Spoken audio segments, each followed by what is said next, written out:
So unfortunately, I meant to pause it and I hit the wrong button. It is Mercury retrograde, so very typical of that. So unfortunately, I'm going to have to make this a part 1 and a part 2. Back to the bully. There's the bully. Back to Levy, the bully, in grade school. We had this game we would play Foursquare. And now it was a big square on the tarmac. And there were 4 squares within that big square. And so 4 people would play the game at one time, and then there would be a line, and the next person would jump in and fill that spot. And the way the game worked is you had a handball.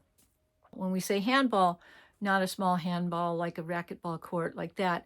It's like the size of a volleyball, but it was called a handball. And so you had to hit that ball to a teammate either next to you on the right or the left or across from you. Whenever somebody hit it back to you, you had to yell out the model of a car. So it was Mercury, Chevy, Ford, like that. And back then there weren't a whole lot of models of car like there are today, but that back then it was very limited. And nonetheless, you could say the same name again if it came back to you. But if you just drew a blank, a name didn't come out of your mouth, you were out, and the next person would come in and take your place. Or if you hit the ball to a teammate and it went outside of that big square, then you were out and the next person came in. So fast forward. So we play this game. Then apparently, unbeknownst to us, Mr. Levy was watching the game.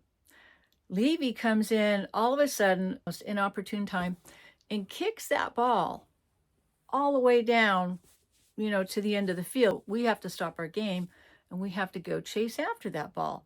Well, with such a short recess, it takes a while. We've got to go chase that ball, then come back, start our game again.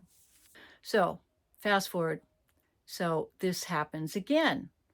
And at first I'm thinking, okay, is it somebody else that's in this game? But no, it's not. It has to be because of me, because there's Levy with on his hand. He's got cootie protection from Marlene. All of a sudden, he comes out of nowhere again, kicks that ball, boom, down to the fence, ruins our game. Takes time for one of us to go chase after that ball and get it till we can start our game again. I don't think any of us reported it to the teacher, because back then you could do that and there would be repercussions for it. I was a very good student, but a very quiet and shy person. But I didn't take any crap, that's for sure. So anyhow, we fast forward, day 3. It happens again. This time, I thought, that's it. Now, I'm not the fastest runner in the world. I'm not the slowest, but I knew because we had to do the 50-yard dash and the presidential, if you're in the United States, you'd have to do the standing broad jump, the 50-yard dash, the 440, the softball throw, and you were rated. So I knew one thing, that I was going to catch him. And so I bolted and I went running after him because I thought, that's it. And I'm running. And he's wearing a white t-shirt, and I can still see that white t-shirt in my memory today.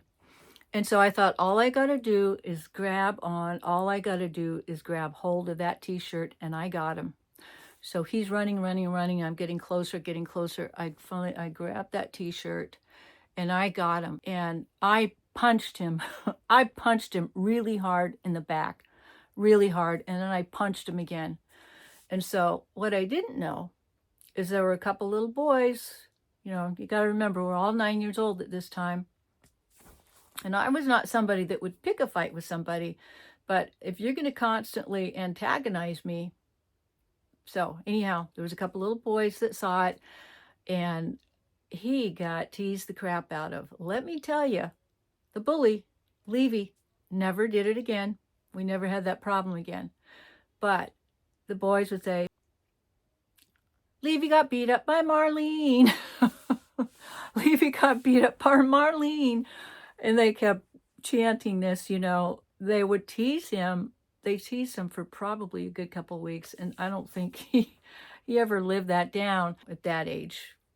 We've all been down that road, and I wasn't going to tolerate, because I had had my fill of this red-haired, freckle-faced Levy, and that was it. And I'm going to close this out with saying that I definitely don't advocate violence, because I'm going to share with you in the future my 5 years of hell. All of my teenage years from age 13 to 18 were filled with violence. And that was because of my mother's poor choice of a second husband. And I actually saved my mother's life a couple times from being choked to death. I mean, it's ugly, ugly. I have some gnarly, gnarly ass shit to share. And I'm going to share it. So get ready, and I will give you trigger warning, because it's not pleasant. So anyhow, thank you for checking in. And if you have any stories you'd like to share, I would love to hear them. Thank you.